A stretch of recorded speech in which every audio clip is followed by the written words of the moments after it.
Andriamanitra rery ihany a fiadanan'ny tompo amintsika tsirairay avy izay tonga eto amin'ity maraina ity. Andaontsika ity tanana mafy aloha. Ho fisaorantsika an'Andriamanitra fa mbola velon'aina soamatsara isika tonga soamatsara ny taominy eto amin'ity toeran'ity a. Androany a afaka hiaraka hanompo azy eto dia arabaina tahaka an'izany ihany koa izay rehetra manaraka an'izao fotoam-bavaka izao any amin'ny tokantrano misy anao tsirairay avy ihany fiadanan'ny tompo ho aminao ihany koa. Dia manasa anao andao hiaraka hitsangana amin'ny toerana misy anao fa hiaraka hivavaka isika.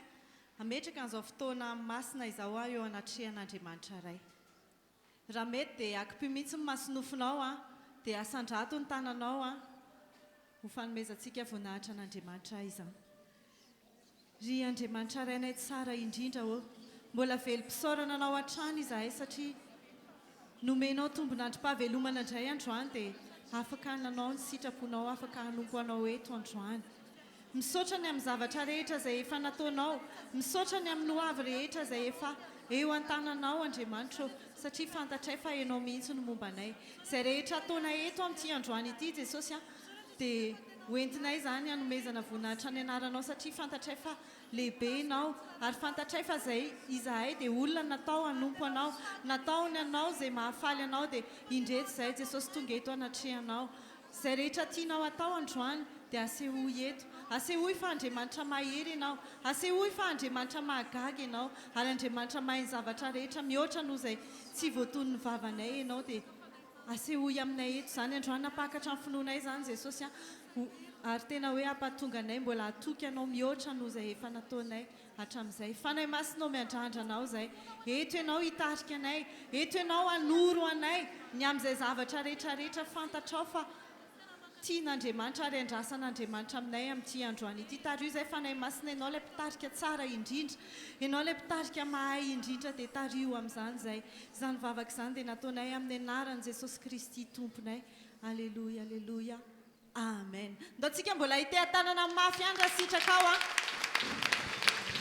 Raha mbola afaka mitehaka mafy noho izany ianao dia ataovy ihany. Fantatrao ve fa manompo Andriamanitra lehibe sady velona ianao androany? Fantatrao ve izany? Mino an'izany ve ianao hoe velona ny Andriamanitra izay tomponao? Ho asehona aminao izany androany hoe Andriamanitra velona izy. Ho hitanao eo amin'ny fiainanao izany androany hoe Andriamanitra mahay ny zavatra rehetra ny Andriamanitra izay tomponao. Ary izao raha tonga eto ianao androany, eny raha manaraka an'izao fotoana izao ianao any amin'ny tokantrano misy anao any dia tsy diso anjara ianao ny amin'ny fahasoavana rehetra izay efa omanin'i Jesosy ianao. Fa ny andrasan'ny tompo aminao androany dia izao hoe aza atao fahazarana aza atao fombafomba ny fanompona izay ataonao fa tena ataovy fanompona ilay tena izy. Mpanjaka ny tompontsika eto androany dia mpanjaka ny mpanjaka ihany koa no anaovanao fanompona tsara indrindra sa tsy izany ve? Dia ataovy amin'ny fonao rehetra izay ataonao eto androany. Aza atao tahotr'olona, aza atao hoe jerijeren'ilay namako eo akaiky koa dia hiafiafy fa tena hoe Jesosy ny jereo androany dia izay mahafaly an'i Jesosy no ataonao sa tsy izany ve? Eny ary ndao ary tsika hiaraka hanao an'ity hira ity ho fanomezantsika voninahitra an'Andriamanitra. Raha misy ny saotra, raha misy ny aza dia ho anazy rery ihany izany dia ho atolontsika ho azy izany amin'ity maraina ity.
Pecha que eu amo de mim, seja viajada,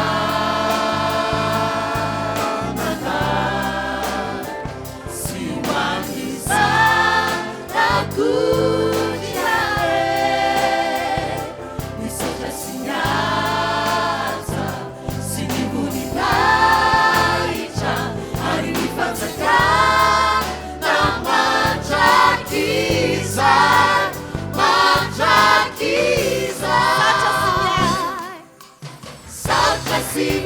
miasa sy ny voninahitra anifantsakana mandrakizay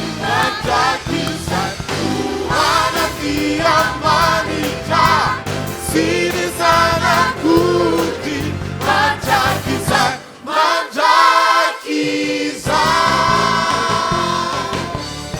satria sy ny asa sy ny voninahitra anifantsakana mandrakizay hoanafiamanitra sy ny zanakody mandrakizay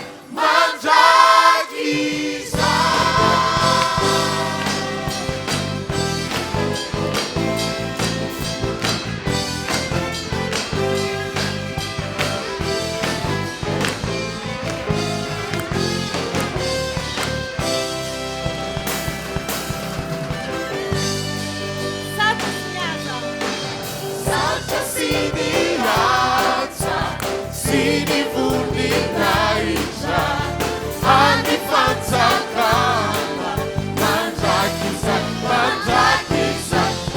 hoanafiamanitra sy ny zanakody mandrakizay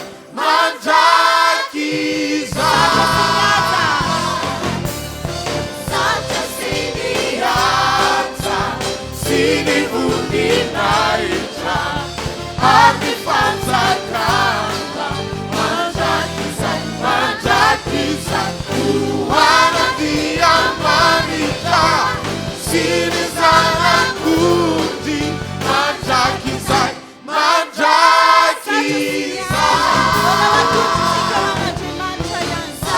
sy ny asa sy ny voninahitra anifantsakana mandrakizay hoanafiamanitra sy ny zanakody mandrakizay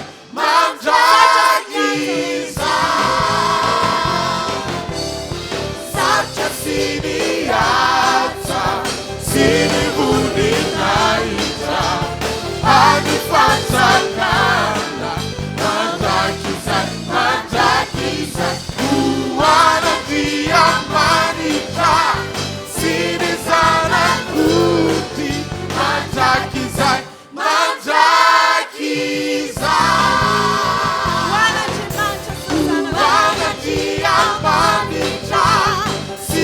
zanakody mandrakizay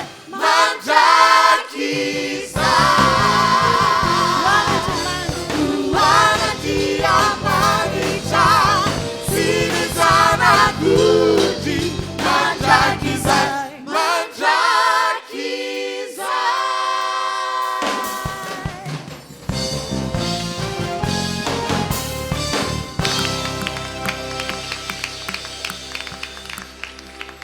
Alléluia.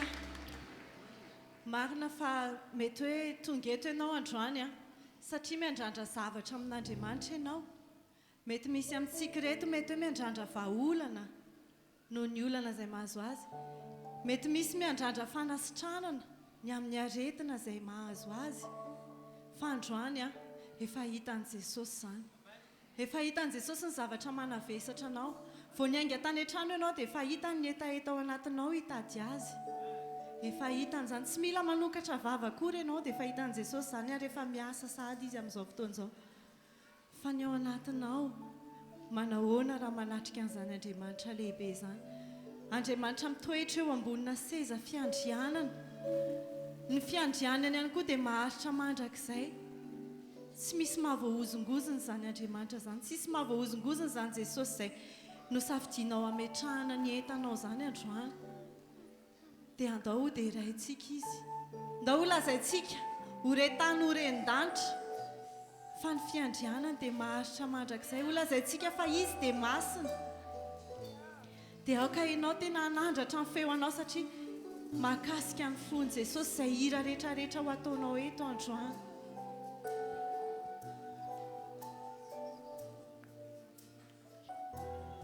Jesosy ilaza hoe masiny anao, tsisy tahaka anao.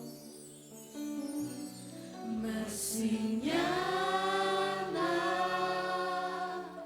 Tompo, tsy misy tahaka anao.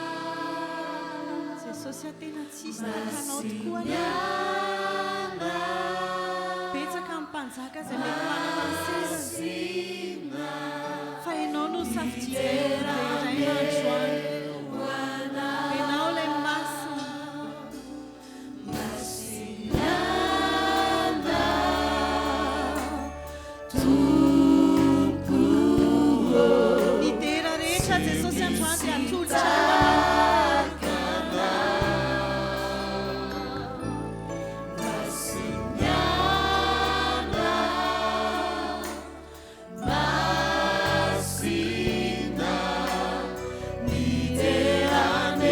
Mbola ho lazaina ihany hoe masina ianao Jesosy. Iza tokoa moa ny tahaka anao? Ianao ilay efa naresin'ny fahafatesana. Tsisy toanao. Na ho aiza izay na ho aiza Jesosy dia tsy ahita tahaka anao.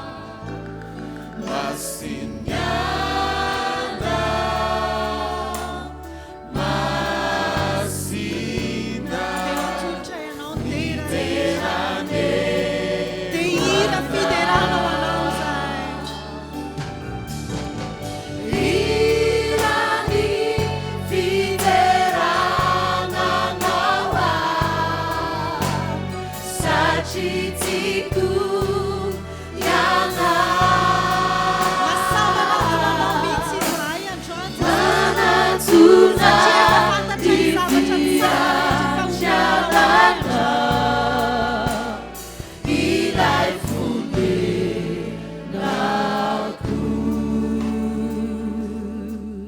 Jesosy eto anatrehanao ny olona rehetra androany, olona izay efa notsongainao hideranao, raiso ny fiderana izay asandratra. Raha milaza izahay fa ny fiandriananao maharitra mandrakizay, dia tena haritra mandrakizay ary tsy azon'iza ozombozonina ny fiandriananao Jesosy. Eto izahay androany, te hanome voninahitra anao fotsiny izahay. Tsy hangataka izahay, tsy te ninina izay fa hanandratra anao, ilaza hoe masina ianao. Masiniana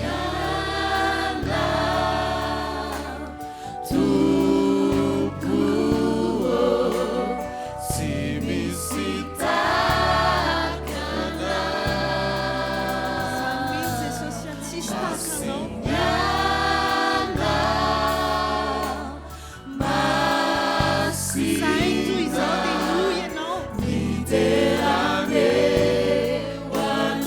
Hira ny fiderananao satria tena tiako ianao Jesosy. Tsy misy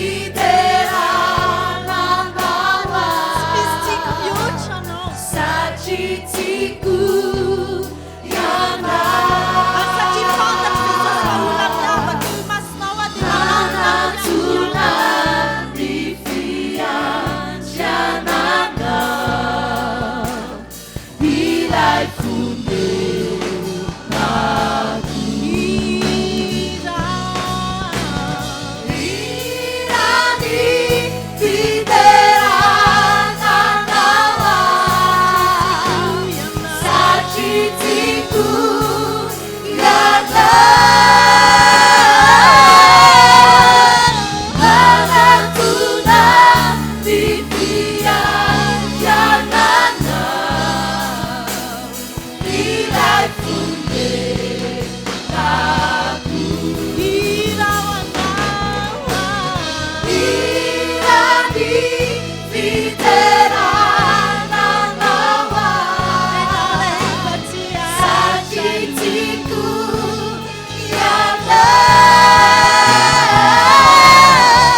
tena miondrika eo anatrehanao zay, miondrika eo anatrehan'ny fahalebiazanao, eo anatrehan'ny herinao.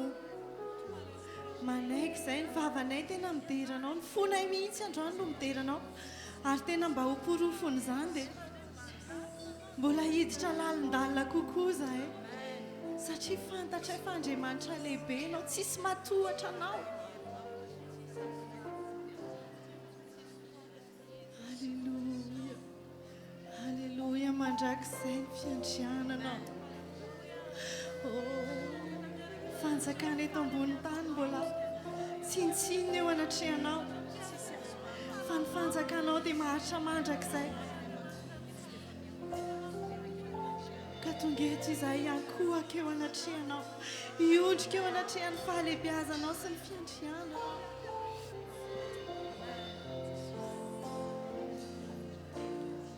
Mandrakizay ane, mandrakizay ane, Jesosy eo ny fiandrianana, ny fiandrianana,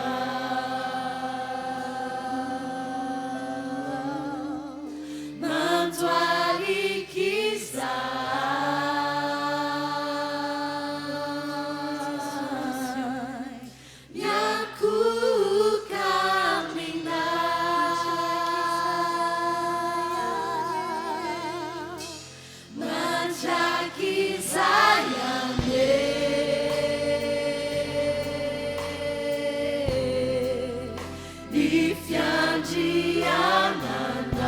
liza na sandefianao Jesosy atsisy natohatra anao. mandoarikiza,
Iankoakeo anatrehan'Andriamanitra.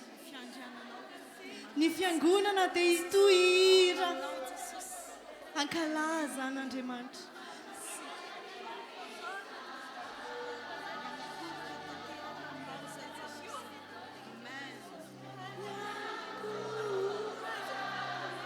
Mandrakizay any ny fiandrianana raha eo.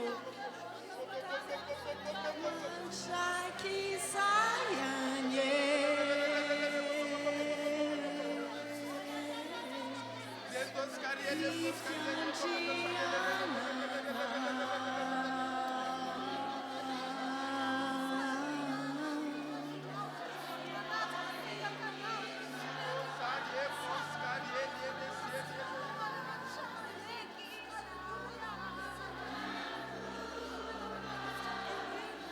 ny fiangonana dia hitohy iankoakeo anatrehan'Andriamanitra amin'ny alalan'ny teny izay ho avokany. Tahaka izany ihany koa ny mpiterany. Ny mpitendry rehetra dia hitendry fekira malefaka ho fanomezana voninahitra an'Andriamanitra. Ho fiankofana eo anoloan'ilay fiandrianan'Andriamanitra maritra mandrakizay. Satria izy rehefa izy hatrizay ka ho mandrakizay. Tsy misy matohitra, tsy misy tahaka azy, tsy misy tahaka anao, tsy misy mahavoahozongozona ny seza fiandrianana. Raha eo misandrata ianao, misandrata ianao. Aoka ny herinao anenika an'izao toeran'izao. Misandrata ianao.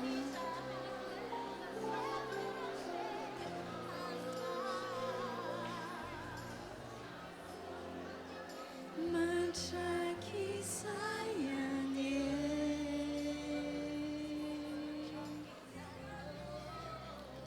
ny fiandrianana.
mbola ipetsakana ihany tsika dia hiaraka anao vavaka ho an'ny programme anasa izay ataontsika mandritra ny volana jona sy volana jolay amin'ny alalan'ny fitoriantsika ny filazantsara sy ny fidorana fahavolombelona dia ho marobe ane ny olona voavonjy eto amin'ity firenena malagasy misy antsika ity amin'ny alalan'ireny fanasana be dia be izay no zaraintsika ireny na izany nandray azy ireny dia izy famangin'Andriamanitra ane eo amin'ny fiainana vavaka mikasika any amin'izany no ataontsika amin'izao fotoana izao samy mivavaka izy eo am-pitsanganana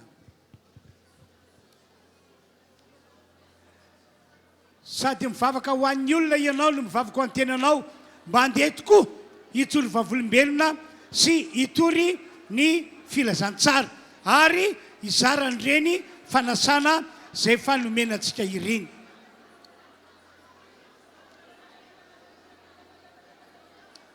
Haleluya. Andriamanitra. Miasana.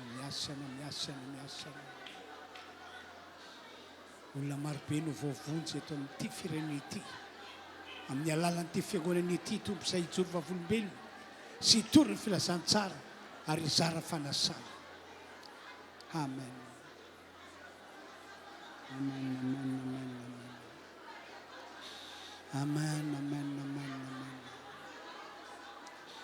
Misaotra anao Andriamanitra.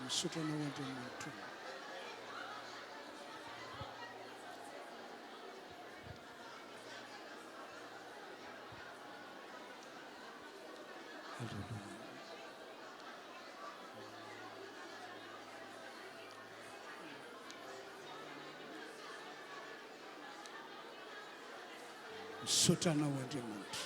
Mankasitraka anao izany. Hijoro vavolombelona tokoa izahay ary hitory ny filazantsara anao Jesosy. Hiasa ho anao izahay amin'ity volana jona sy jolay iray manontolo ity. Olona maro no voavonjy. Amen.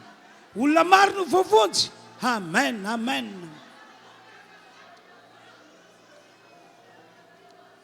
Anao a tompo andininy voalohany ihany no ataontsika mifontsika rehetra tompoko.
Samiary makatoerantsika isika. Amaky baiboly isika atao amin'ny bokin'ny Matio toko fadimy amby folo andiny faseo amby roapolo ka hatramin'ny andininy faraka amby telopolo. Mbola eo enareo toy izao voasoratra. Ary niala teo Jesosy dia nakany amoron'ny ranomasiny Galilea izy ary niakatra nakeo an-tendrombohitra izy ka nipetraka teo. Ary nisy vahoaka betsaka nakeo aminy nitondra ny mandringa, ny jamba, ny mona, ny kilemaina ary maro hafa koa ka nametraka azy teo akaikin'ny tongotra Jesosy dia nasitrana azy izy. Ka dia talandrona ny vahoaka raha nahita ny mona miteny, ny kilemaina sitrana, ny mandringa afaka ary ny jamba mahiratra dia nakalasan'Andriamanitra ny Israely izy. Tamin'ny fotoan'andro nandalofan'i Jesosy tety ambony tany dia nanao ny asa zay nandran'Andriamanitra ray azy izy.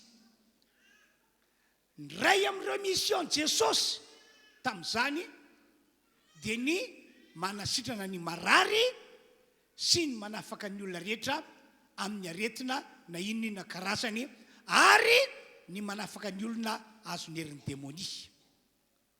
Dia io voasoratra io mihitsy no niseho tsy nijanona mandra-pialan'i Jesosy teto ambony tany. 17 zao dia voasoratra hoe ary nisy vahoaka betsaka nakeo aminy nitondra ny mandringa, nitondra ny olona jamba, nitondra ny olona mona, nitondra ny olona kilemaina, ary voasoratra ihany koa hoe sy ny aretina maro hafa ihany koa. Dia hoa baiboly eo amin'ny 10 ihany tapafarany dia nahasitrana azy izy. Ry havana malala miaraka amintsika Jesosy. Izy no ambaran'ny baiboly Hébreu 13:9 fa tsy miova omaly sy anio ary mandrakizay. No zany ho anareo toka eto matsapateny hoe marary ao anaty fanantenana na ao anatin'ny misy fivitosana kibonao, tsy haiko izay aretina mazo anao, tsy miova Jesosy omaly sy anio ary mandrakizay. Amen. Raha mino anao fa mpanasitrana Jesosy zay ny mission nandranon'Andriamanitra ray azy tety ambony tany, ary indrindrindrindra raha mino anao fa tsy miova izy omaly anio ary mandrakizay, amin'ny alalan'ny vavaka izay ataoko anareo dia ho sitrana ianareo.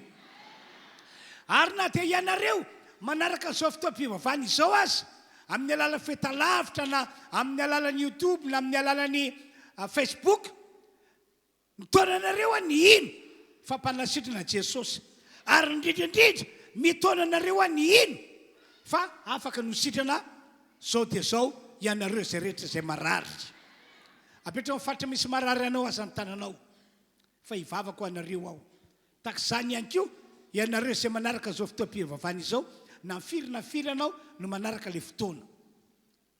Andriamanitra amin'izao fotoana izao dia hivavaka ho an'ny olona marary aho, satria baiko efa nomenao zany hoe zay rehetra efa nazy mamaim-poana aoka izy hizara mamaim-poana. Baikinao zany satria tahaka nandranon'Andriamanitra ray anao ho amin'ity zao tontolo zao ity, ho amina mission fanasitranana, dia tahaka izany koa no andranao anay, andranao ahy ho amina mission fanasitranana. Ko amin'ny anaran'i Jesosy Kristy, zay rehetra marary toka eto sitranina, zay rehetra marary toka eto sitranina, RHEFI mafarofy, RHEFI mafarofy, RHEFI ratsy herin'ny famisaviana, esorina amin'ny anaran'i Jesosy zany fanaratsy mpitondra aretina izany, zany famisaviana makarary olona izany. Hatramin'ireo olona any tokantrano ihany amin'izao ora izao, sitranina amin'ny anaran'i Jesosy, sitranina amin'ny anaran'i Jesosy. Tompo, tsisy tsy hainao atao, tsisy tsy hainao atao. Halleluja, halleluja, amen. Amin'izao fotoana izao azy dia angatahako ianareo rehetra zay tonga teto ka narary mba hitsapa ny aretina ho mitena anareo.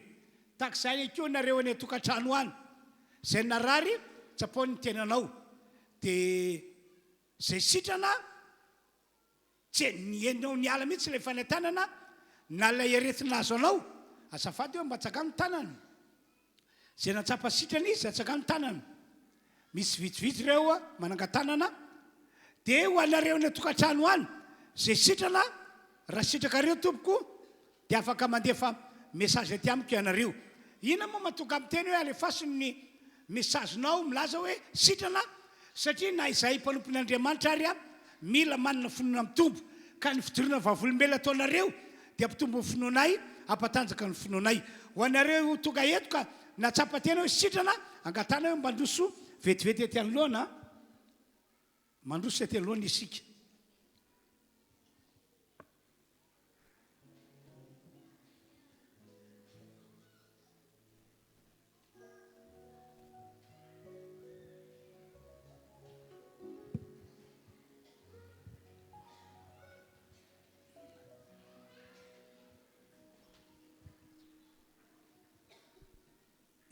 isa tao mafimafy kely nge safady a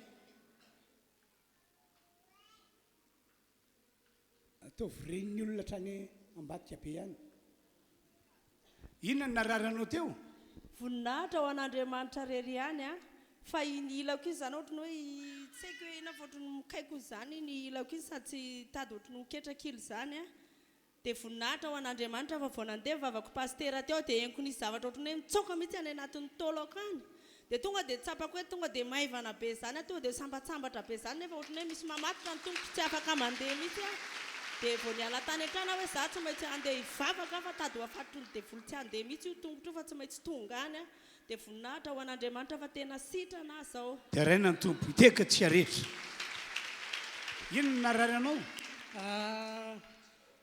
dia raina ny Andriamanitra voninahitra ho anazy fa sitrana rehefa ohatra ka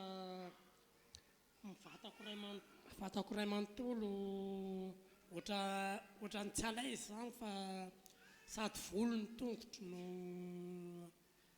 ohatrany tsy ahavitako zavatra dia rehefa mivavaka dia afaka zany zao no matsapa salama matanjaka da ho azy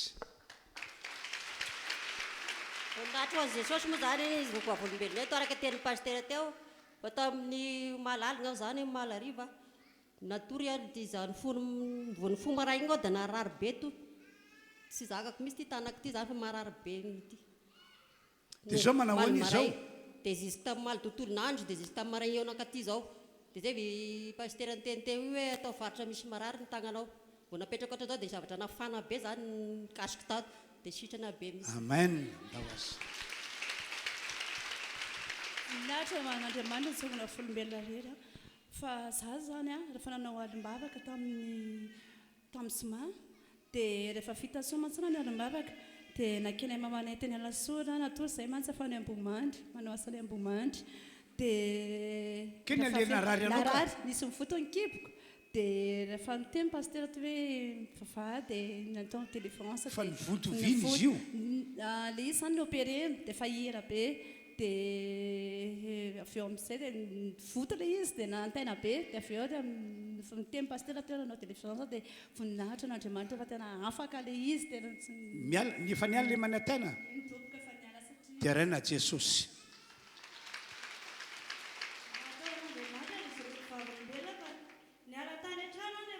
naikitra be mihitsy ny livoko dia teo an-dalana mbola narary dia niditra teo mbola nanaikitra fa noho ny vavaka nataon'ny pastera teo dia afaka le izy tsisy tsony alleloia riavana malala toka eto Jesosy no tsy mivomasany io ary mandrakizay amin'ny herin'ny androany a dia mbola izy zavatra lehibe sy makakitranga eto izy zavatra tsy noeritreretintsika ho ataon'Andriamanitra eto ka hoy aho hoe mandeha ihana mitsoro vavolombelona mandeha ihana mitory filazantsara mandeha ihana mizara fanasana fa amin'ireny olona ijoroanao vavolombelona hitorianao teny hizaranao fanasana ireny ka raha ho avy amin'ireny olo ireny misy olona tian'Andriamanitra anehoana zavatra lehibe sy mahagaga tsy misy toy izany ho voninahitr'Andriamanitra amen na ka dia miandry anao Andriamanitra andeha hiasa ho azy satria raha ohatra ka tsy nandeha nijoro vavolombelona reo apôstôly tsy nandeha nitory teny reo apôstôly tsisy olom-bovonjy teto ambony tany ary marobe ny olona mbola nijanona tao anatin'ny aretina dia malahelo Andriamanitra satria programan'Andriamanitra dia mitohy na dia fanampiakarana ho any an-danitra aza izy dia tiany Andriamanitra toezana ny fanasitranana ny famonjena fanahany olona dia izay mahatonga azy naniraka andreo apôstôly hoe mandeha ihana ianareo mitory ireo filazantsara amin'ny olombelona rehetra, mandeha ihana ianareo mitory vavolombelona. Fa izao ombanareo mandrakariva ambara-patoka fatapera zao tontolo zao ka oriana ty fotoanandroany ity dia maniraka anareo Jesosy mandeha ihany fa ombantsika Andriamanitra, ampiasantsika rehetra izy. Ndao hiteka mafoan'ny tompo isika. Jesosy tia anay, momba anay mandrakizay, sa tsy zany ve? Amen. Dia satria maniraka antsika Andriamanitra mba hijoro vavolombelona, mba hitory ny filazantsara, mba hizara fanasana etsika manala an'ireo olona ao anatin'ny aizina ho amin'ny fahazavana, dia hiresaka aminareo, anetana anareo aho mba andray ny fanahy masina sy ny afo. Amen. Amen. Tsy ho tonga ho amin'ny fambiazana mihitsy mantsy isika raha tsy mandray ny fanahy masina sy ny afo. Halleluja, halleluja. Noho izany tomony ianareo amin'ny androandroany ity miverena amin'Andriamanitra daholo aloha. Raisy Jesosy ho eo amin'ny fiainanao, ome toerana ho anatinao izy, ary aoka hiala amin'ny fahotana sy ny fahazaran-dratsy ny ainanao hatramin'izay ianao. Fa raha ohatra manapa-kevitra ho amin'izany tsika rehetra dia amela heloka antsika Andriamanitra, amela fahatsontsika Andriamanitra, dia mazava be fa ao anatin'ny toroteny ataoko mikasiny amin'ny fanahy masina sy ny afo dia ho alatsika Andriamanitra eto ny fanahy masina sy ny afo. Na ihany koa ao anatin'ny vavaka izay ataoko mba andatsan'Andriamanitra fanahy masina sy ny afo dia andatsaka ny fanahy masina sy ny afo amintsika Andriamanitra. Ny fanahy masina sy ny afo mantsy dia tsy natao ho an'ny olona zao tontolo zao, tsy natao ho an'ny olona izay mbola anivelan'ny valan'i Jesosy, fa natao ho an'ny olona izay efa tonga olon'Andriamanitra, izay efa tonga olon'Andriamanitra. Izay mahatonga miteny hoe miverena amin'Andriamanitra ianareo, ekeo Jesosy ho mpamonjy anareo, ome toerana ao anatinareo izy, miala amin'ny fahotana, miala amin'ny fomba ratsy na zatra hatramin'izay, mba ahafahan'Andriamanitra mandatsaka ny fanahiny sy ny afony eo amintsika. Dia amin'izay fotoan'izay tsika rehetra mihitsy no andeha hiainga hijoro vavolombelona, andeha hitory filazantsara, dia azo antoka fa hiaraka amintsika Andriamanitra amin'izay fotoan'izay, ka hita zavatra lehibe mihoatra no izay efa nampahitan'Andriamanitra antsika isika. Amen. Amen. Hijoro vavolombelona aminareo ngia tato ato dia maro tamin'ireo olona izay tena hoe mbola vaovao amin'ny famonjena fotoam-pivavahana ato. Maro tamin'ireo olona izay tsy mbola nijoro vavolombelona mihitsy, tsy mbola nitoroteny no niona tamiko, ndresaka tamiko, ary ny tantara ny fomban'Andriamanitra azy izy. Amen. Amen. Dia sasa tamin'ireo ny tantara hoe pastera nandeha nitoroteny izahay, nisy telo vavy efa bavy zareo nandeha, reo telo vavy efa bavy reo reo telo vavy efa bavy reo dia olona tsy mbola nijoro vavolombelona mihitsy, tsy mbola nitoroteny mihitsy, klasin'olona mbola vaovao be ato amin'ity fiangonana ity, fa n'olo izy efa nandray ny fanahy masina sy ny afo tamin'ireny seminaire spécial no tantarana teto reny, dia naomby ry zareo no tantarainy hoe be dia be pastera ny marary sitrana. Dia tena bitabitaka mihitsy izy mitantara joro vavolombelona amiko hoe tena lombanay Andriamanitra. Ary ny sasany tamin'ny tsika ihany koa tamin'ireo namantsika mbola vaovao, tena hoe mbola vaovao no efa nampiasain'Andriamanitra nanasitrana nampitsangana olona malemy. Amen. Dia mandeha tonga tao tranon'olona malemy izy, dia izy moa tsy mahay mitoroteny, fa mijory vavolombelona tsotra dia nilaza amin'ny olona malemy hoe raha mino anao dia ho sitrana dia mitsangana ary ianao raha mino olona malemy asianao mitsakana ve fa rehefa nteny azany izy tonga dia nisy foloana tao anatin'ilay olona malemy dia niarina tonga dia afaka nandendeha halleloia amen ilatsaka amintsika fany masin'ny afo androany ka dia hitondratsika ho amin'ny asa lehibe sy magaga tahaka izany Andriamanitra fa zay aloha miverena amin'Andriamanitra ianao ometoerana ao anatinao Jesosy ary atao mananatoka anao fa tena efa monina ao anatinao marina Jesosy dia tapany hevitra hiala amin'ny fahotana hiala amin'ireo fomba ratsy nasatranao ka izy aminareo tonga eto izy tena hoe samy anareo tonga eto voalohany na fandrony na fantelony zao ianao tapa-kevitra fanolotra fiainana ho an'Andriamanitra raha tapa-kevitra hanolotra fiainana ho an'Andriamanitra ianao dia amela heloko anao Andriamanitra amela fatsoanao Andriamanitra ho sasana amin'ny rano Jesosy ianao ary azo antoko fa rehefa ao anaty toritena ataoko dia ho alatsaka Andriamanitra aminao fany masin'ny afo na ao anaty vavaka ataoko dia ho alatsaka Andriamanitra aminao fany masin'ny afo ka izy aminareo tompoko no vaovao tonga eto sambany tapa-kevitra ianao fa hanolotra fiainana ho an Jesosy hiverina amin'Andriamanitra hiala amin'ny fahotanao rehetra atsaka ny takizao ny tanana raha misy vaovao tonga eto na fandrony tonga eto ho anareo manangatana andreny angatana mba androso eto anoloana eto fa hivavaka ho anareo aho iarahantsika manao le raha hoe ely zay no ny alako ka dia mandroso anareo tompoko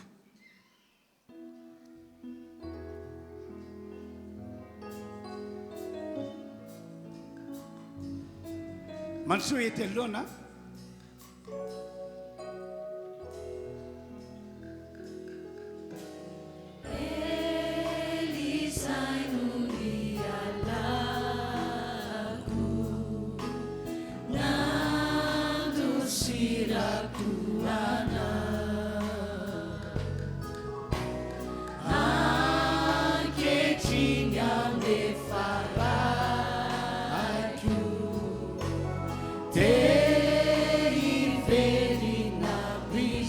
Jesus, para sumar, tidenaku, si medija, e fataju, fatinawa, na detiti.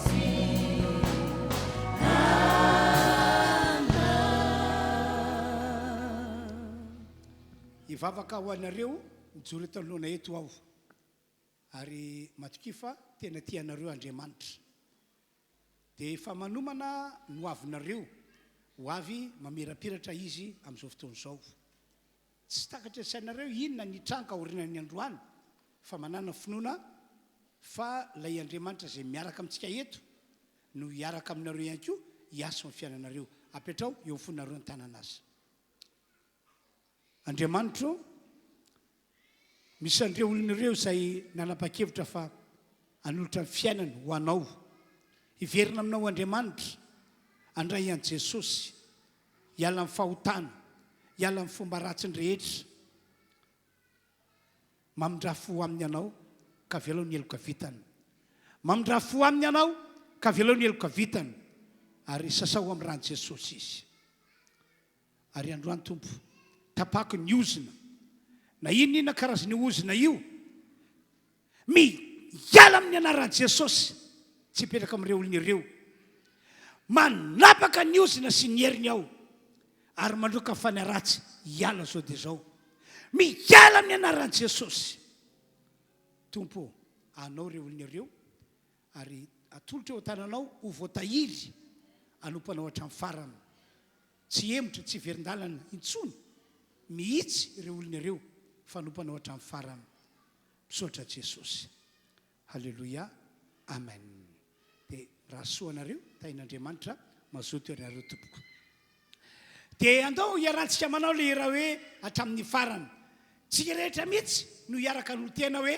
hatramin'ny farany ho an' Jesosy fa rehefa avy eo dia ho ambarako aminareo ny amin'ny fanahy masy sy ny afo dia ilatsaka aminareo zany ho ataon'Andriamanitra aminareo satria teny fikasan'Andriamanitra raha teo le izy.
Matoky fanady amin'izany amin'ny alàna zany iry zany azy dia fa hiasa Andriamanitra handatsika amin'ny fanahany miaraka amin'ny hafa fa aoka napakevitra ho an'Andriamanitra hatramin'ny farany ianao.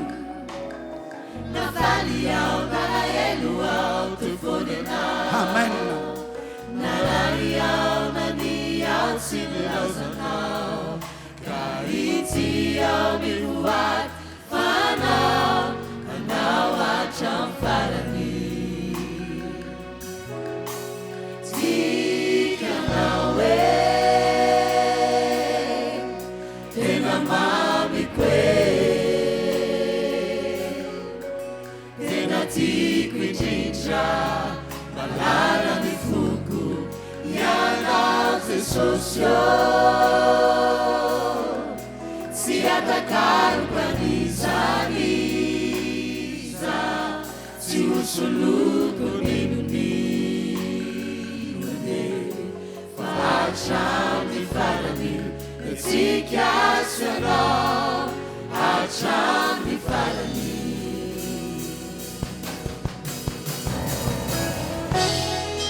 Akpio any masinao ataovy amin'ny fonao rehetra ny hira dia rahantsika manao izao.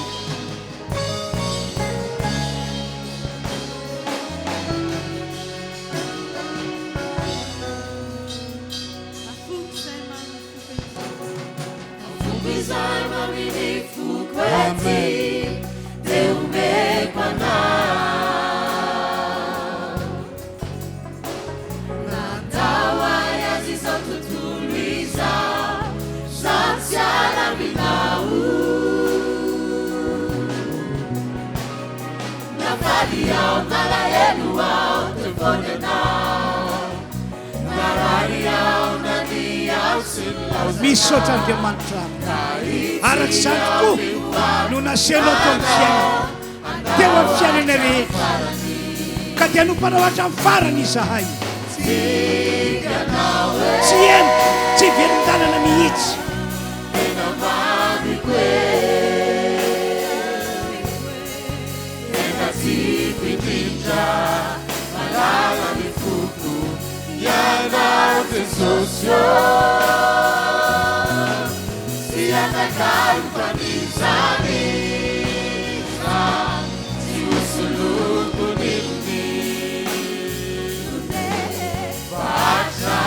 Farani,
zao toerana nariny ianareo vaketsika amin'ny baiboly mpanjaka voalohany toko 7 dia manomboka amin'ny 5 ka hatramin'ny 6 dia arao tsara ilay voasoratra arao tsara ilay tantara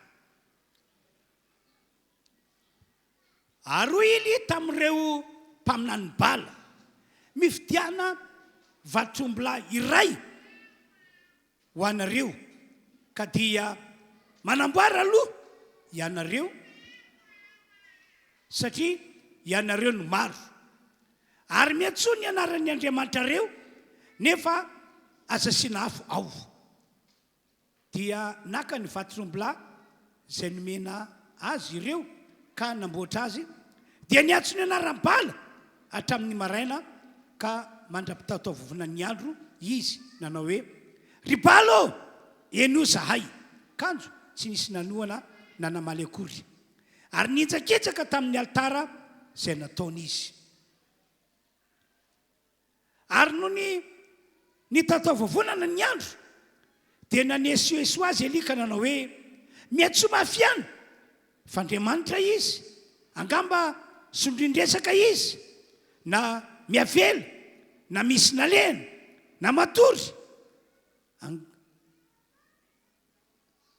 matory angamba izy ka tsy maintsy voazina dia niantso mafy indray ireo sady nitetika ny tenany araka ny fanaony amin'ny sabatra sy ny lefina mandra-pahalohadra tamin'ny tenany ary na dia efa nitsitika aza ny andro dia mbola naminany ihany izy hatramin'ny fotoana fanalitra riva nefa tsy nisy nanoana na namaly na niaino azy akory aroy eli tamin'ny olona manatona dia nanatona azy ny olona rehetra ary eli namboatra ny altaran'i Jehovah izay efa rava ka naka vato 2 araka ny safiran'ny zanak'Israely izay niavian'ilay teny Jehovah hoe Israely no anaranao ary zany vato zany dia nataony altara ho an'ny anaran'i Jehovah ary nanao ady kely nandidina ny altara izy izay mifafy voan-javatra indrony famarana ary nandatra kitay azo izy dia nandrasa ny vatrombola ka nametraka azy teo ambonin'ny kitay azo dia nanao hoe feno rano sy ny efatra ka ahidino amin'ny fanalitra hodorana sy amin'ny kitay azo dia ho koa izy ataovindray zany dia nataony ray ary ho koa izy ataovindray koa zany ary dia nataony ray koa ary ny rano nikorotsaka nanodidina ny altara ka no fenoany rano koa ny ady kely ary no tamin'ny fotoana fanalitra riva dia nanato ny Eli mpaminany ka nanao hoe Jehovah ô Andriamanitra Abrahama sy Isaka ary Israely aoka fantatra anio fa ianao no Andriamanitra amin'ny Israely ary izao no mpanomponao araka ny teninao no efa nanaovako izao zavatra izao mianoa Jehovah ô mba afantaran'ireto olona ireto fa ianao Jehovah no Andriamanitra ary ianao no mampiverina fony indray 9:30 sy 7:30 dia latsaka ny afony Jehovah ka nandevina amin'ny fanalitra hodorana sy ny kitay azo sy ny vato ary ny vovoka sady nandritry ny rano tao amin'ny ady kely ary raha nahitsy zany ny olona rehetra dia niekoka ka nanao hoe Jehovah izy no Andriamanitra Jehovah izy no Andriamanitra Matio ndray 7:1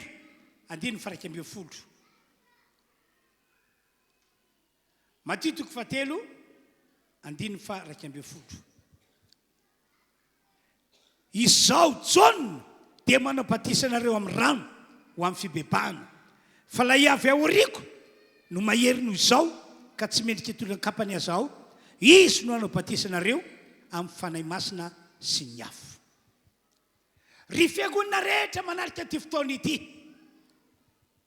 mila mandray ny fanahy masina sy ny afo isika olon'Andriamanitra rehetra tonga eto na iza eny hatramin'ny ianareo zay vaovao vao nanangatanana hoe anotena ho an'i Jesosy teo azy ny fandraisa fanahy masina sy ny afo io no lay atsony Jaune mpanabatisa hoe batisa fanay masina sy ny afo ary androany dia miteny aminareo tsy hoe tokony andray ny fanay masina sy ny afo isika rehetra fa mila mandray ny fanay masina sy ny afo isika rehetra eno tsara ke zao fanazavana etiko aminareo zao hoe tsy isy fifoazam-panahy ho tsapanao zany eo amin'ny fiainanao hoe ny fotateraka ara-panahy ianao raha ohatra ka tsy mbola latsaka taminao fanay masina sy ny afo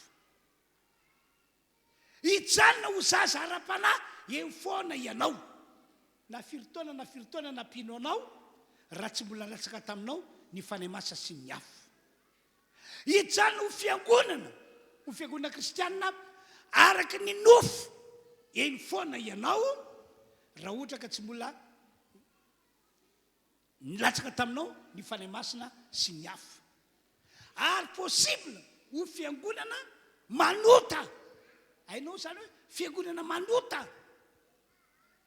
ho fiangonana manota eny foana ianao raha tsy mbola nilatsaka taminao ny fanay masina sy ny afo ary akoatran'izany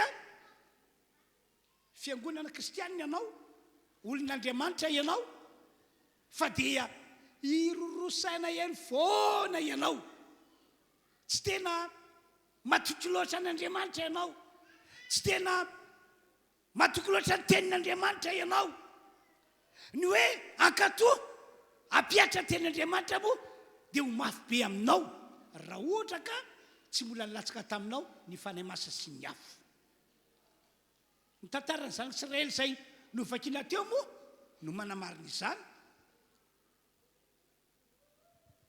ireo zanak'Israely ke mahafantatra tsara fa Jehovah Andriamanitra no nanafaka azy ireo tao Egypta tamin'ny fomba magaga ireo zanak'Israely ke nahafantatra tsara fa Jehovah Andriamanitra no nampisaraka ny ranomasina mena tamin'ny fomba magaga fantany tsara daholo zany rehetra hita zany ireo zanak'Israely ke nahafantatra tsara hoe teny amin'ny tany hevitra tany tsy misy sakafo kanefa dia nanao fagagan'Andriamanitra dia tonga teo ny mpampielika be dia be mba atao hena sakafo ny zanak'Israely teny amin'ny tany hevitra ihany koa dia nalatsak'Andriamanitra ny mana avy any an-danitra zay ny filazan'ny baiboly moa dia hoe vary ny lanitra natao ho sakafo ny zanak'Israely fantatry ny zanak'Israely daholo zany rehetra hita zany tena fantana fa saingy na dia zany ary dia mbola nirorosaina foana ny zanak'Israely tsy mety tena natanjaka ny finoana tao anatiny ory zareo iza marina moa no ten'Andriamanitra bala ve no Andriamanitra ivavahana sy tompona sa Jehova no Andriamanitra ivavahana sy tompona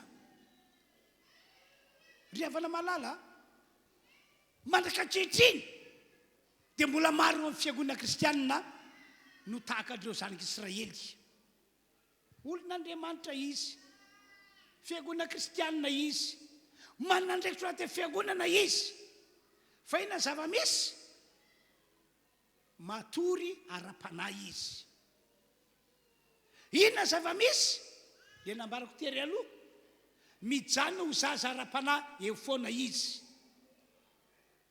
inona zava-misy fiangonana kristianina izy fa tena mbola mandeha araky ny nofo tena arabaky teny mbola mandeha araky ny nofo tahaka ny olo zao tontolo zao ary misy azy tena manota mihitsy tena manota tahaka ny jetilisa tahaka ny olo zao tontolo zao inona ny ato zany riavana zany zava-misy sy aina fiangonana raha ohatra ka tsy mbola latsaka taminy ny fanay masina sy ny afo no isandrindra ho anareo izay matsapa hoe tatak'izay nambarako izay mihitsy fiainanareo androany aseho ny etaeta sy ny faniriana fantatra ny andray ny fanay masina sy ny afo ny fanay masina.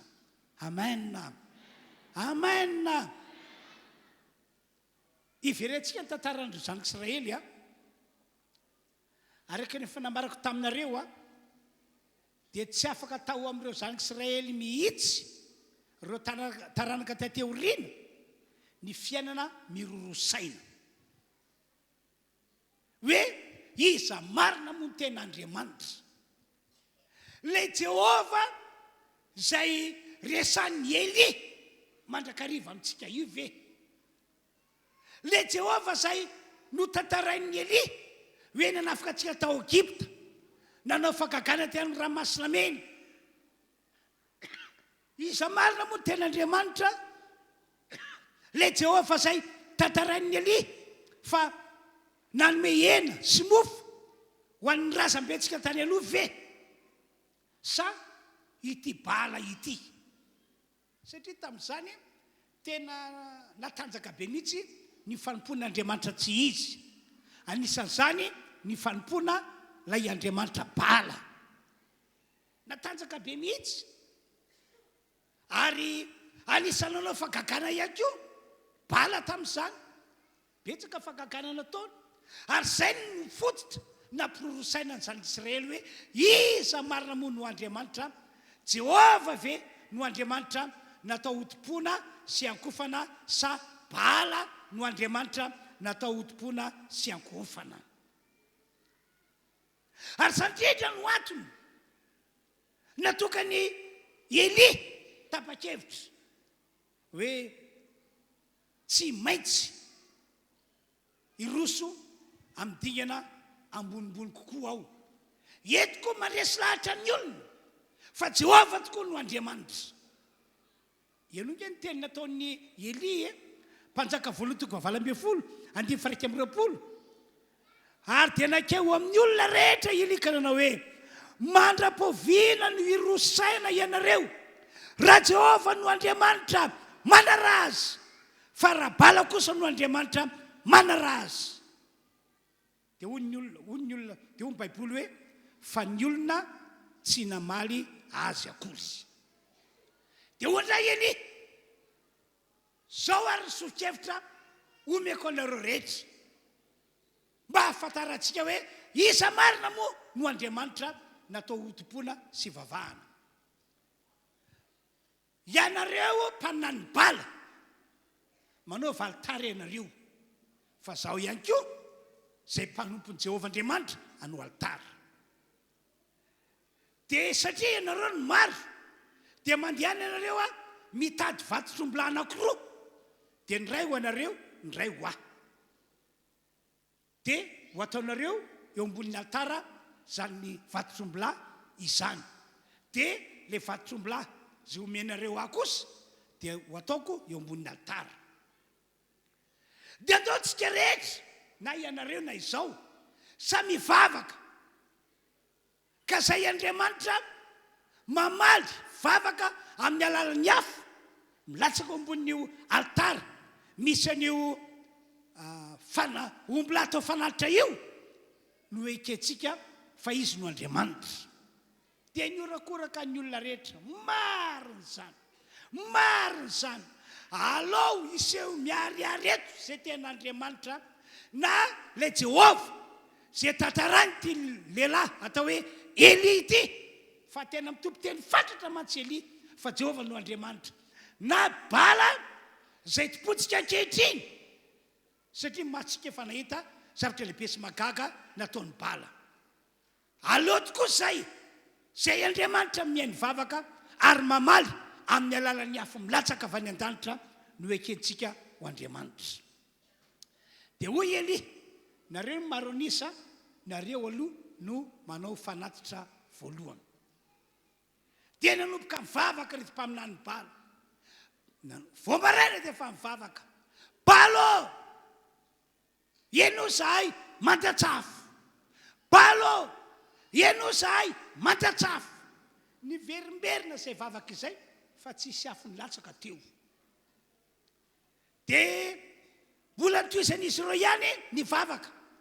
Araka ny voalaza zao eo ampanjaka voalohany toko 20. fa miatso any bala nanomboka maraina pariva mandra-patoka amin'ny tatao vovonany zareo ary akoatra zany ninjakinjaka tamin'ny altara zay nataony mihitsy ry zareo fa tsisy afo nilatsaka hitareo minty fa20 dia nakavatrotra ombolazy zay nomena azy ireo ka namboatra azy dia niatso ny anarany bala hatramin'ny maraina ka mandra-tatao vovonany andro izy ka nanao hoe ry balo enao zahay kano tsy nisy nanoana na namaly akory dia niditra tamin'le fomba fanao ry zareo hoe ninjakitsaka tamin'ny altara zay nataony fa tsy mbola nisy namaly zany hoe tsisy afo nilatsaka efa mitatao vovonana ny andro dia nanomboka nanesoeso azy Eli hoy Eli tamin'ireo mpaminany bala antso ihany baly antso ihany izy angamba sondrindresaka lay Andriamanitra bala ka dia tsy henony ianareo miantsoantso angamba miavela lay Andriamanitra bala ka dia tsy henonareo zay miantsoantso na hoe nisy naleny lay Andriamanitra bala dia tsy togany aminy ny feonareo mivavaka io na matory mihetsaka Andriamanitra bala ka mila foazinareo dia nataon'ireo mpaminany bala zay azo natao rehetra dia ondra ny baiboly eo amin'ny 17 nitetika ny tenany mihitsy izy mandra-pivoaka raha zany hoe nanao sorona ny aina reto mpaminany bala reto mba ho assurance hoe tena iano lay Andriamanitra bala ary andatsaka afo kanjo tsy nisy nanoana tsisy afo nilatsaka halleloia lesona voalohany aloha ambarako amintsika dia ty ny Andriamanitra lazain'ny olona hoe Andriamanitra ivelan'ilay Andriamanitra tsy to rain Jesosy Kristy dia tsy misy mihany vavaka tsy misy mamaly vavaka ary tsy misy mahavoavontsy zay aloha voalohany-drindra lesona faharoa satria teo Eli mpanompon'Andriamanitra niaraka tapaminany bala teo izy teo Eli ary Eli dia lehilahy manana ny afo dia ny afon'Andriamanitra teo aminy ka noho io afon'Andriamanitra teo amin'ny Eli io dia hidro fa tsy afaka naneo ny afony manokana bala na dia efa nanao arak'izay azo atao ary ny mpanompon'ny bala ry havana malala raha mandray ny fanahy masina miaraka miafo isika dia tena hafa mihitsy ny fiainantsika ka raha misy mpanompony devoly ary eo ka ianao mijoro eo milaza momba ny Andriamanitra hivavahantsika isika mety hatramin'izay nanao fagagana io na vita zavamagaga io fa noho ianao manana ny fanahy masina sy ny afo dia lasa mandamoka fagagana ka saina ataovo foana fagagana ka saina ataovo zany ny fiainana manana ny fanahy masina sy ny afo tsarovika koa ty tantara ity tezitra be ny mpanjaka tamin'ny andron'ny Sadraka sy Mesaka raha Abednego dia hoy ny mpanjaka raha ohatra ka tsy mety miakoka amin'ilay sary vongana volamena namboarika anareo dia miandro anareo ny lafaoro misy afo mirehatra tena manan-kery mahafaty olona mihitsy ho lafaoro misy afo mirehatra io tsy resaka fa tena manan-kery mahafaty olona fa no Sadraka sy Mesaka raha Abednego nanana fanan'Andriamanitra miaraka amin'ny afo zay teo natrea mpanjaka dia hidro fa lay Andriamanitra ny dompon'ny ty mpanjaka ity zay nitondra fagagana hatramin'izay tonga tsy manan-kery eo anoloany ny olon'Andriamanitra manana fanahy masina sy ny afo profo zany no samborina izy telo rahalahy na tsipy tao anaty lafaoro misy afo mirehitra inona ny tranga na andehandeha tao anatin'ilay lafaoro izy teo amin'ny rahalahy tsy nanan-kery nandoro na hoe nandevona azy telo ny rahalahy lay lafaoro misy afo mirehitra satria mahery be no ny afo ny devoly ny afon'Andriamanitra teo amin'izy telon'ny rahalahy. Ry havana, zany no mahatonga antsika porisina amin'ity androandroany ity hoe mila mandray fanahy masina sy ny afo ianao. Mba hitoetra aminao mandrakariva ny fanahy masina sy ny afo na tao am-piangonana na ny toeram-piasana na ny toeram-pianarana ary na aiza misy anao. Asioteka farazay mafy be. Halleloia. Dia rehefa tsy nilatsaka moa ny afo taorina vavaka nataon'ny mpaminany bala dia ho Eli okizay hariva ny andro anjarako indray ny manao fanatitra dia mivavaka Eli. Jehova ianao no Andriamanitra. Aoko fantatra anio fa ianao no ten'Andriamanitra. Aoko fantatra ny zanak'Israely anio fa ianao rery ihany no Andriamanitra. Mandatra afo. Vao vita ny vavaka nataon'ny Eli, latsaka avy any an-danitra ny afo, nandeviny any altara. Amen. Ny Andriamanitsika ry havan'Andriamanitra mihaino vavaka sy mamaly vavaka. Ataovy zava-pady mihitsy ny mirorosaina tahaka andreo zanak'Israely. Foka tanjaka finoanao fa ny Andriamanitsika dia Andriamanitra mihaino vavaka sy mamaly vavaka. Androany zao izy ao anatin'izao fotoana hitoriko teny izao na ao anatin'ny fotoana anaovako vavaka ho anareo dia afaka mandatsika amin'ny fanahy masina sy ny afo eo amintsika rehetra izy. Asioteka mafy be ho an'Andriamanitra. Amen. Amen. Dia rehefa nilatsaka ny fanahy ny afo dia hoy ny Baiboly hoe teo vao niaiky ny zanak'Israely rehetra ka dia niankohaka sady ny teniny hoe Jehova izy no Andriamanitra, Jehova izy no Andriamanitra. Hitanareo arana andiny fa 7:30 aloha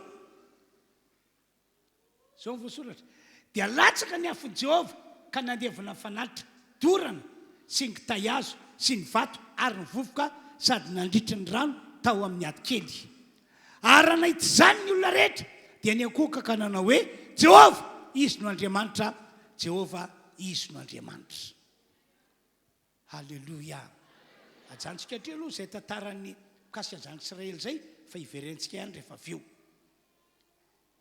Dia mitovy amin'izany ihany koa zava-nisy tamin'ny andron'ireo apôstôly. Tena nahatory ara-panahy ny olona tamin'ny andron'ireo apôstôly. Tena voafantatra fomba-pivavahana ny olona tamin'ny andron'ireo apôstôly. Fa tia zavatra magaga rehefa nilatsaka tamin'izy ireo ny fanahy masina sy ny afo. Rehefa vita batisa fanahy masina sy ny afo ry zareo dia teny eo ihany dia ny zavatra goavana be niova teo amin'ny lafiny ara-panahy.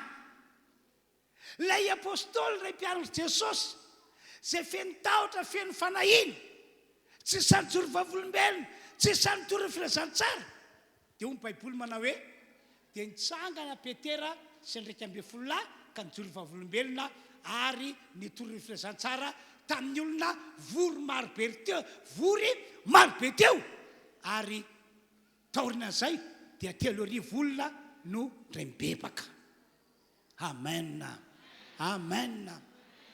Ry havana malala tsika zao amin'ity volana jona sy volana jolay ity dia miombokina vision, miombona programanasy hoe hitory vavolombelona, hitory filazantsara, hisara fanasana mba hitomantsika ny olona rehetra mba hiverina amin'Andriamanitra, mba hitodika amin'Andriamanitra, mba hanolo tena ho an'i Jesosy. Dia ahoana moa tompoko no ahitantsika fombiazana raha ohatra ka tsy milatsaka amintsika fanahy masina sy ny afo.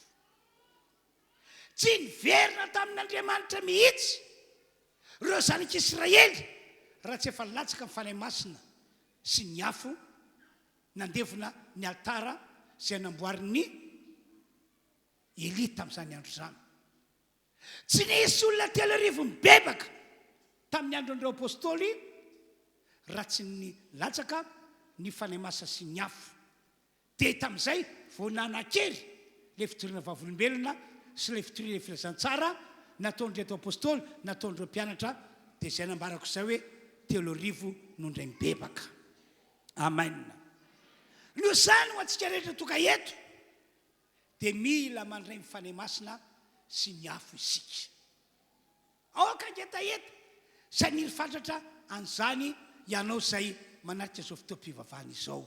Halleloia, halleloia. Ankoatran'izany,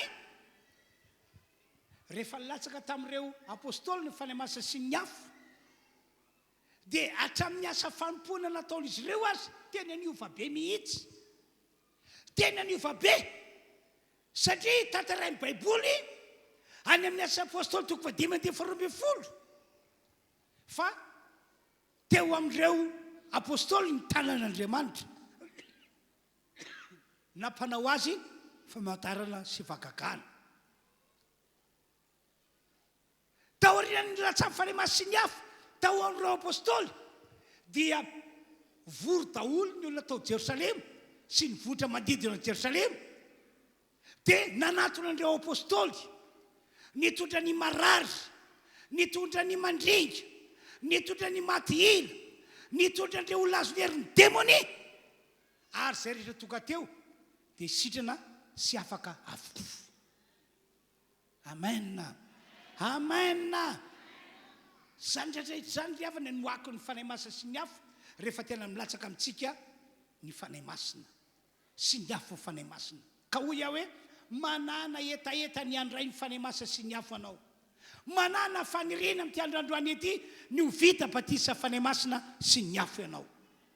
Ary na dia Jesosy Kristy azy dia tantarain'ny baiboly fa nandrisy ny 30 taona voalohany dia tsy fantatra mihitsy ny momba azy. Tsy re mihitsy ny momba azy. Nefa izy amin'io mitondra titra hoe mpamonjy, mitondra titra hoe zanak'Andriamanitra. Fa izay tsy re mihitsy ny momba azy. Tsy fantatra mihitsy ny momba azy. Fa rehefa nandray ny fanahy masina tamin'ny alalan'ilay voromela, nandray fanahy masina ary nendriky ny sehon'ny fanahy masina latsaka taminy dia hoe tahaka ny voromelala. Taorina izay izy, hoy ny baiboly hoe feno fanahy masina. Ka raha fa niverina tany Galilea Jesosy dia hoy ny baiboly, Luka 2:7-12, niverina tamin'ny herin'ny fanahy masina izy. Vokatra izany dia niely tao Galilea nilazany Jesosy. Fa nanina moa niely tao Galilea nilazany? Satria teo vao hitan'ny olona hoe mpanasitrana ny marary Jesosy Kristy, mpanafaka ny olona mandringa Jesosy Kristy, mpanasitrana ny olona kilemaina Jesosy Kristy, mpanadio ny boka Jesosy Kristy, mpampiteny mona Jesosy Kristy. Be dia be ny olona marary sotrany Jesosy Kristy. Ankoatran'izany ny fagagana maro samihafa niseho. Dia niely tao Galilea nilazany. Ry havana malala, ny soratana izany tantara izany mba ilazana amintsika fa itsika tsiraray avy io dia tian'Andriamanitra ho ampiasaina amin'izao vaninandro faran'izao. Hoe amin'ny alalanao no hisarian'Andriamanitra ny olona rehetra ao anatin'ny aizina mba ho tonga ao amin'i Jesosy ilay mazava. Amen. Zany no antony mahatonga antsika no lazain'ny baiboly hoe mitsangana amin'izay ianao ka mihazava. Satria isika izao ilay fahazavana dia mila mitsangana amin'izay tsika, mila miseho amin'izay tsika mba ho hitan'ny olona rehetra ilay mazava izay monina, izay mitoetra ato anatsika dia anantona ny mazava ny olona any ivelan'ny valan'i Jesosy. Tsika izao no ambaran'i Jesosy hoe jiro. Tsika izao ny jiro. No izany mila arehitra io jiro io amin'ny alalany fanahy masina sy ny afo milatsaka amintsika. Fa rehefa mirehitra io jiro io dia ho avy ny olona sy ao anaty famaizinana anatona le jiro mazava dia hovojena ny fanahiny hitanareo sao tamin'ny andron'ireo apôstôly asy apôstôly toko faharoandiny faheniny taoriana ny filatsamy fanay masina sy ny afo dia hoy baiboly hoe vory marobe ny olona teo amin'le toerana ny latsamy fanay masina sy ny afo zany hoe le fanay masina sy ny afo zany tena misitona olona mba hivory hitangorona eo anatrehantsika dia nitsanga petera avy eo nitoroteny jelovavolombelona dia teo ny eo ihany telo arivondray mibebaka amen hivavaka tsika amin'izao fotoana izao mba hilatsaka fanay masina sy ny afo ary anisany famantarana voalohany rehefa milatsaka fanay masina sy ny afo isika ampitenena fanay masina amin'ny fiteny maro samihafa elo tsara ke ny asa apôstôly toko faharoa andiny voalohany faharoa fahatelo faefatra ary notokany andro pentekosta dia teo amin'ny fitoerana ray izy rehetra zany hoe niaraka mivavaka zany reto apôstôly reto mpianatra jesosy reto dia teo am-pivavahana andininy faharoa ary nisy fetonga tapoka avy tany an-danitra toy ny rivotra maherin'ny fofofo ka nanenky le tranony angonana taorinan'izay andiny fahatelo ary nisy lela maro mitarenafo nisy lela maro mitarenafo tahaka ny hoe lehilahy fitany zany teo ambony tsiraray avy zay nizarazara ary mipetraka teo amin'izy rehetra isan'olona izany andiny faefatra ary samy feny fanay masina izy rehetra ka dia ny teny tamin'ny fiteny maro samihafa araka ny nampitenena amin'ny fanay masina azy rehefa milatsaka amintsika zany ny fanay masina miaraka amin'ny afo dia nisa famantarana misongadina aloha dia hoe isika miteny amin'ny fiteny maro samihafa ny fanay masina no ampiteny antsika amin'ny fiteny maro samihafa vakitsika ihany koa ny baiboly ato amin'ny asany apôstôly toko fafolo manompo amin'ny andiny efatra amby fapolo toka tao amin'ny tokatrano misy an'i Cornelius sy ny fianakaviany Petera sy ny ekipa rehetra satria ny rany Jesosy mba hijoro vavolombelona sy hitoro filazantsara amin'ny Cornelius sy ny fianakaviany Petera sy ny ekipany dia hoa amin'ny baiboly eo amin'ny dia efatra amby fapolo raha mbola nilaza ny teny zany Petera zany hoe raha mbola nijoro vavolombelona sy nitoro filazantsara Petera dia nilatsaka tamin'izay rehetra nandreny teny ny fanay masina teo ampitorona teny zany dia latsaka fanay masina zay ny natoka ny teny hoe ao anatin'ny torotena ataoko dia possible hilatsa amin'ny fanay masina sy ny afo isika toka eto hoe dia nilatsaka tamin'izay rehetra nandreny teny ny fanay masina fa ahoana no amantaranao fa nilatsaka tamin'ny olona ny fanay masina adimy fa dimy fapolo ary talatona ny mino isan'ny voaforo zay niaraka ta Petera satria latsaka tamin'ny jetrisa koa ny fanomezana teny fanay masina fa nandray azy ny teny tamin'ny fiteny tsy fantatra sy nakalazan'Andriamanitra izy amen satria andreto Cornelius sy fianakaviany reto ny teny tamin'ny fiteny tsy fantatra ary zareo sady nakalazan'Andriamanitra ny famantarana voalohany zany hita maso rehefa milatsaka ny fanay masina ny afo dia ianao ampitenena fanay masina amin'ny teny tsy fantatra le tery amin'ny asana apôstôly dia hoe amin'ny fiteny maro samihafa fiteny maro samihafa zany mety hoe teny anglisy teny frantsay teny sinoa teny zareo indiana ohatra tsy fantatry ny olona fa teny mazava be le izy ary zay natoka ny olona nitangorona teo hoe Galileany reo olona reo olona tsy nandeha fianarana reo olona reo ka rehefa maninona no miteny amin'ny fiteny na lehibe atsika dia Parsiana, Mediana, Mesopotamia, Kapadokia miteny fitenitsika ary amin'izay milaza ny asa lehibe sady magaga ataon'Andriamanitra. Zay zany le hoe miteny ampitenena fanahy masina amin'ny fiteny maro samihafa. Fa ity indray ny fianakavian'i Kornelio rehefa nilatsa amin'ny fanahy masina hafa dia nampitenena fanahy masina tamin'ny teny tsy fantatra. Zany hoe teny tsy misy mahay. Teny tsy misy mahay. Any boky Korintianina any dia misy ilay atao hoe tenin'ny anjely. Tsy misy mahay. Tena tsy misy mahay satria tenin'ny lanitra, tenin'ny anjely.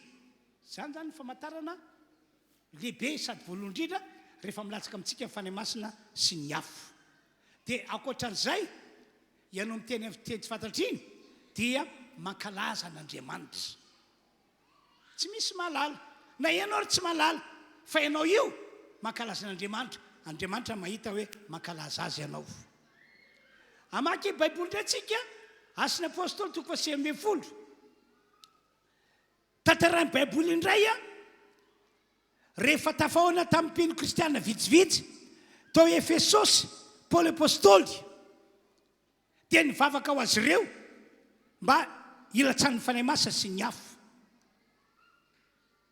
Dia rehefa nilatsaka ny fanahy masina sy ny afo taoriana fametran-tanana dia niteny tamin'ny fiteny tsy fantatra ihany koa zareo fa ny fanampiny naminany.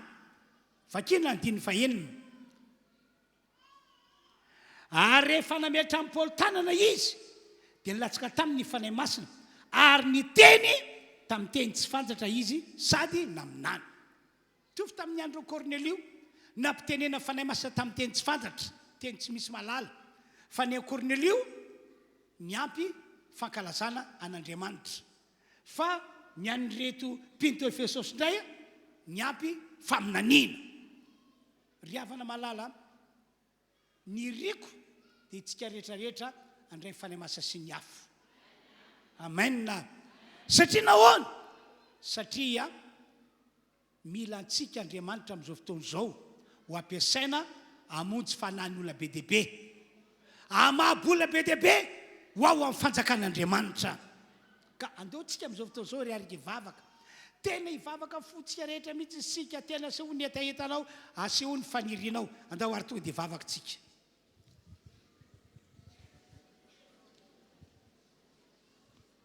Sokafa ny vavanao. Sokafa ny vavanao. Mila mivavaka isika ka mandray ny fanahy masina sy ny afo androany.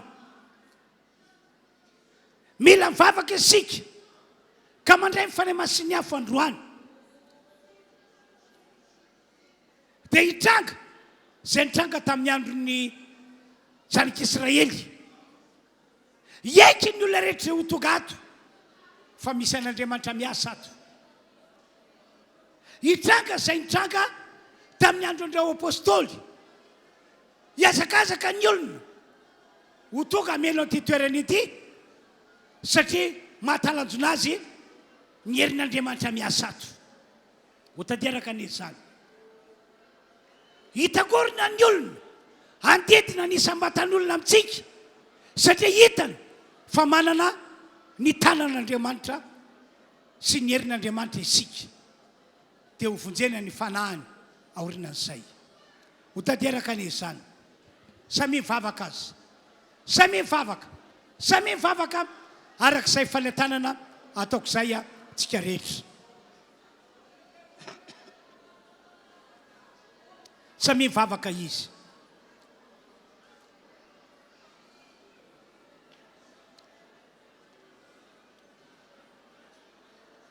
Raisy ny fanahy masina sy ny afo. Raisy zany amin'ity androany ity. Amin'ny anaran'i Jesosy. Anao batisanao amin'ny fanahy masina sy ny afo Andriamanitra. Anao batisanao amin'ny fanahy masina sy ny afo Andriamanitra. Raisy zany amin'ity androany ity. Anao batisanao amin'ny fanahy masina sy ny afo Andriamanitra.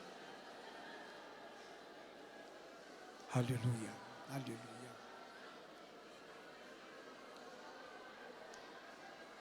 Raha manindry anao fanahy masina teny tsy fantatra, mitenena. Mitenena. Dia ao kakalazan'Andriamanitra ianao aoka aminany any kio ianao ok vavaka daholontsika rehetra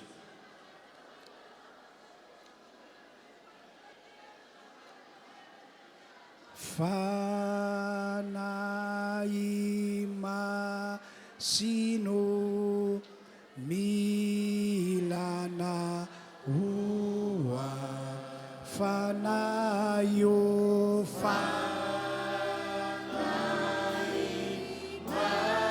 ao anatin'ny hira dia mbola afaka mampidina amin'ny fanay masiny hafa eo amintsika rehetra ny tompoandriamanitra fenoia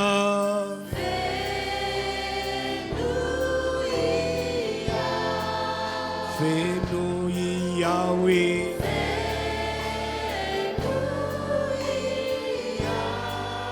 fanayo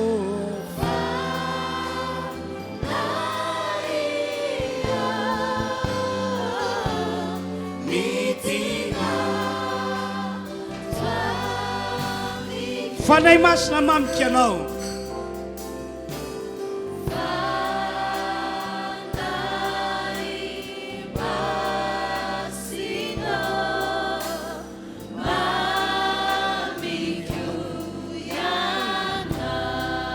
fanayo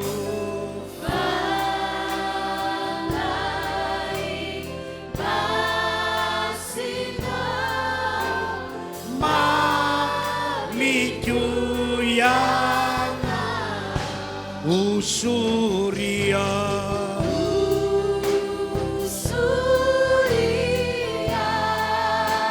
usuria we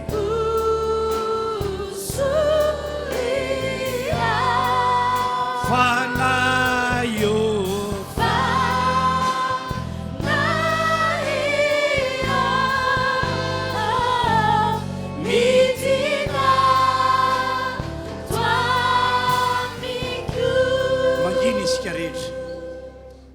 andriamanitro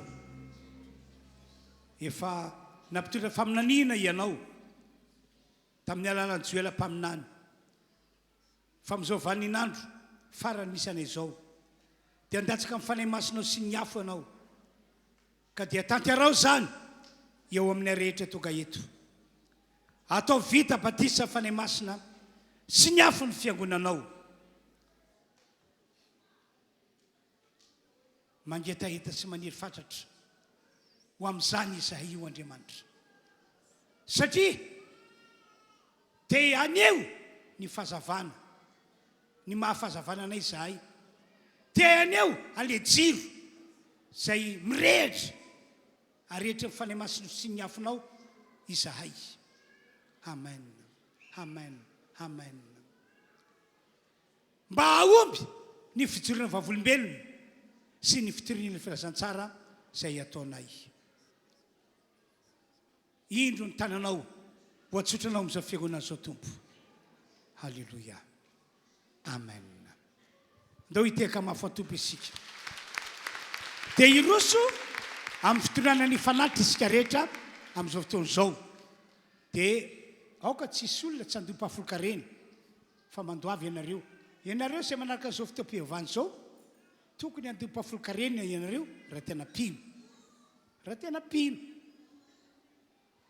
dia rehefa ave moa tatazana ny fanatitra mazatra dia azadiny ilay raky dehibe fanaontsika isam-bolana efaintsika manoka tatazana manokana zany iny anao hira anankiray sika dia miroso ianareo izay tolony ampahafolokarena ety anoloana raha mety aminao dia ndao ataontsika eo am-pitsanganany tirity sady hitondra ny fanatitra ianao no andio an' jesosy ihany koa dia ndao hiaraka hitsangantsika tompoko izay mitondra ny ampahafolokarena mandroso avy hatrany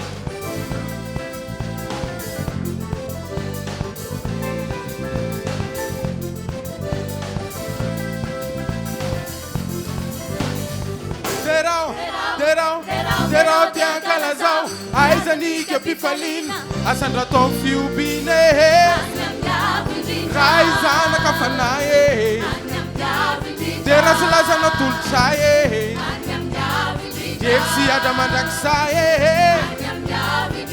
Jesosy malalo izay tsy ale hiaraka aminao hanandratra anao ndreky sahay Jesosy avy manaty manao vola iray Jesosy entina iterananao manana ny kianjanao anao firam-baovao anaty safankalazana hijoro ny fiderananao fiandrianana eo anivony fiderana ianao fiandrianana eo anivony fiderana hanao fiandrianana eo anivony fiderana ianao fiandrianana eo anivony fiderana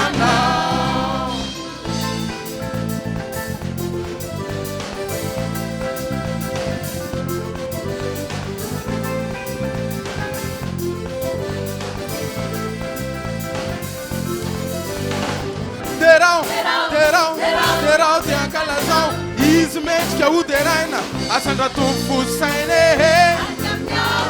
raha izanaka fanahy tera sy lazana tolotra Yesu aza mandrakizay Jesosy malalo izay tsy ale hiaraka aminao hanandratra anao ndreky sahay Jesosy avy manaty manao vola iray Jesosy entina iterananao manana ny kianjanao anao firam-baovao anaty safankalazana de mijoro ny fiderananao fiandrianana eo anivony fiderana ianao fiandrianana eo anivony fiderana hanao fiandrianana eo anivony fiderana Janao fiandrianana eo anivony fiderana hanao fiandrianana eo anivony fiderana janao fiandrianana eo anivony fiderana hanao fiandrianana eo anivony fiderana janao fiandrianana eo anivony fiderana eo anivony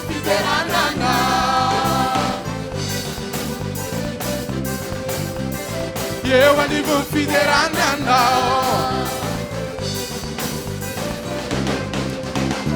eo anivony fiderana dia mbola itoy ihany isika amin'ny raha fanomezana voninahitra n'Andriamanitra dia ao anatin'izany dia samy mandray anjara manomeny ilay raky dehibe fa tena ilaina be mihitsy amin'ny asan'Andriamanitra izay ataontsika izany. Ndahoaka tongotsika amin'ny teatanana mafy ho an'i Jesosy ny fiderana izay asandratritsika amin'ny maraina ity.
Misarata tumpuho misarata minyampuni tinjanda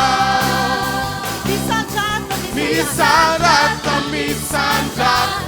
Misarata tumpu Misarata minyambuni ndindana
Misarata tupu Misarata minyambuni ndindana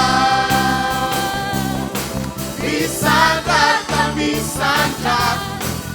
Misarata tupu Misarata minyambuni ndindana Misarata Misarata tupu Misarata minyambuni ndindana Misarata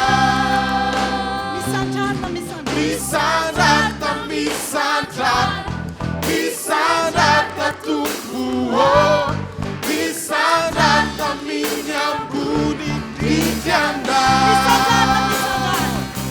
Misarata Misarata tupu Misarata minyambuni ndindana Misarata Misarata tupu Misarata minyambuni ndindana Hallelujah! Tohiza hatrany te an-tananao a mba hisandratan Jesosy.